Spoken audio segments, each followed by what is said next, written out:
We are in one of the most visited places in Europe, but with all these tourists, is it possible to get good, affordable food, or is it all just tourist traps? Come with us as we find some of the best possible food deals in Barcelona.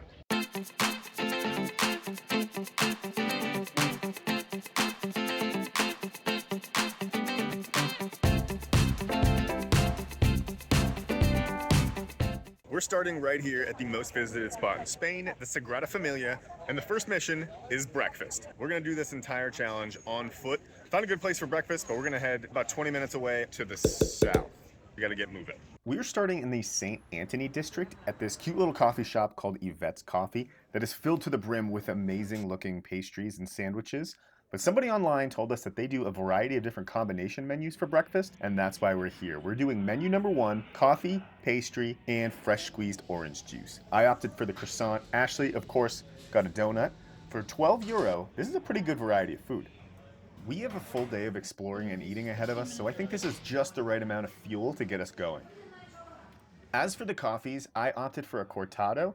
Now, admittedly, I'm pretty late to the coffee game, but apparently Spain really prides itself on good coffee beans. Ashley opted for a traditional café con leche, and while the pastries made amazing accompaniments for our coffee, the croissant was flaky and tender, the donut was light and airy.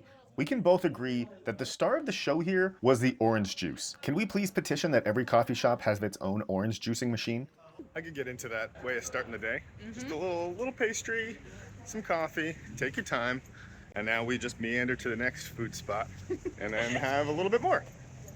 I think this is the perfect time to point out that if you happen to come across a nice square like this and you see menus with pictures on them of paella and tapas, this is a pretty good indicator that you are in a tourist trap. So try to stay clear of these. We're still trying to figure this city out a little bit. We've had 2 coffees so far. It's now 2 in the afternoon, but there has not been anybody eating or drinking anywhere in town. I don't know what time they start, but we're like waiting to see a place that has people in it. Stay tuned.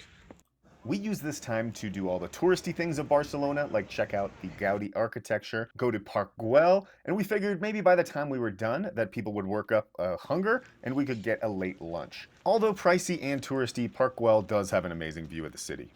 Okay, we've been walking for no joke about 20,000 steps now. We're up in the Gracia neighborhood. We just got done with Park Güell, and we found this Mediterranean place that for €15 you get a pita, an appetizer, and a drink. So we're gonna pop in and check it out.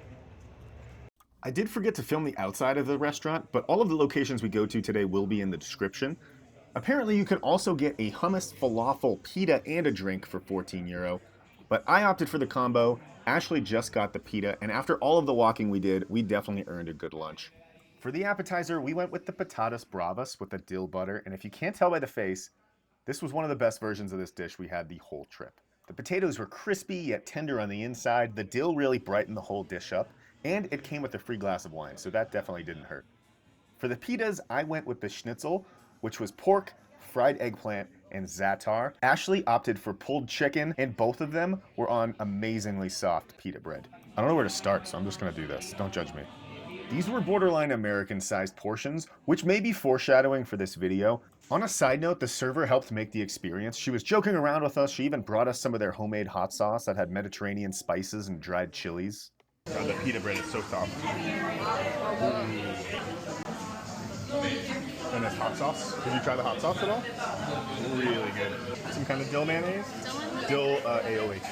And lemon, there's acid in there. That was so good. The server was amazing. I love it. The food was great. It was easily like one of the best pitas I've ever had. You could tell they like made the bread from scratch. It was just like utterly delicious for €15. Love it. Deal 2 in the books. 2 meals done. This next one is a far walk though. We're talking about probably 45 to 50-minute walk. We're close. We have to walk all the way up to North Station. Is it North Station or South Station? South Station. South Station. South We have to walk all the way to the South Station, which is the main train station. So we might stop. We might pop into a place along the way, but this is where we work off all the food. But it is a cool Nepalese place. I was kind of worried about dinner because everyone does like big lunch specials midday. Yeah. And then dinner, people don't eat till like 10 o'clock. But Yeah. I feel like I got a good deal going. As long as I still do it for dinner, we should be good. I think so. Right? 4.8 stars out of like 1,000 reviews. So it should be pretty good. I'm excited. We did have some calories to burn off and use this time to explore some other neighborhoods along the way. And although I wouldn't say our dinner restaurant was in a bad neighborhood, by the time we arrived, the sun had set, and we are now about an hour away from our hotel. So this place does in fact have a dinner combination. You get your choice of an appetizer, a chicken entree, rice, naan, and a drink for 16 euros. Okay, so our appetizers are here. Ashley's got a Coke Zero and then vegetable pakora, which is fried vegetables. Mine is essentially onion rings. I forget what it's called, but it's onion rings and chickpea flour. Both of those were very good, and to be fair, we kind of filled up on the appetizers, but now our entrees are here. So I have chicken vindaloo, which I've never really seen it this color. I feel like normally it's more of a red hue, but it smells really nice. And then Ashley got chicken korma, which also looks really good. And then we've got a giant plate of either basmati or jasmine rice, and then an entire naan at least.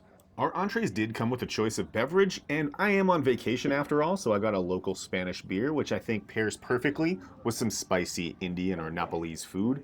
At this point, we were both stuffed, so thank goodness the dessert was a small donut soaked in rose water. It was so good. Yes, very good. Thank you so much.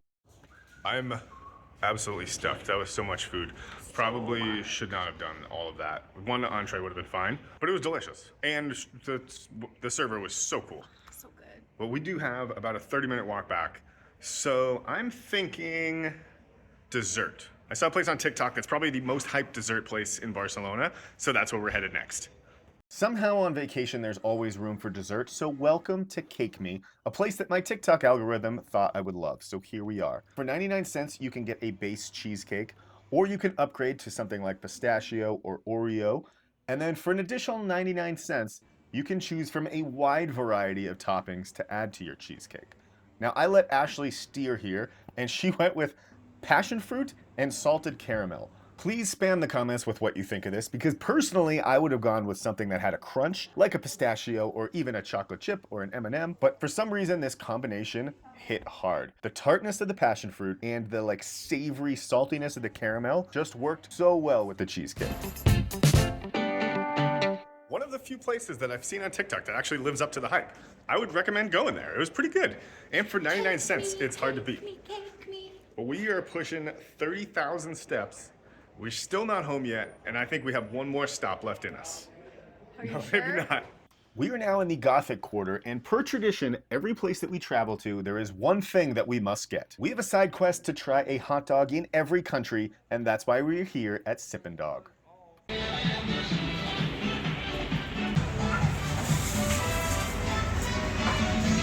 You always have room for dessert, I always have room for something savory, and what's one little hot dog? I saw their menu online and they have such a unique variety of hot dogs, all for around $5, along with some bubble teas and other drinks.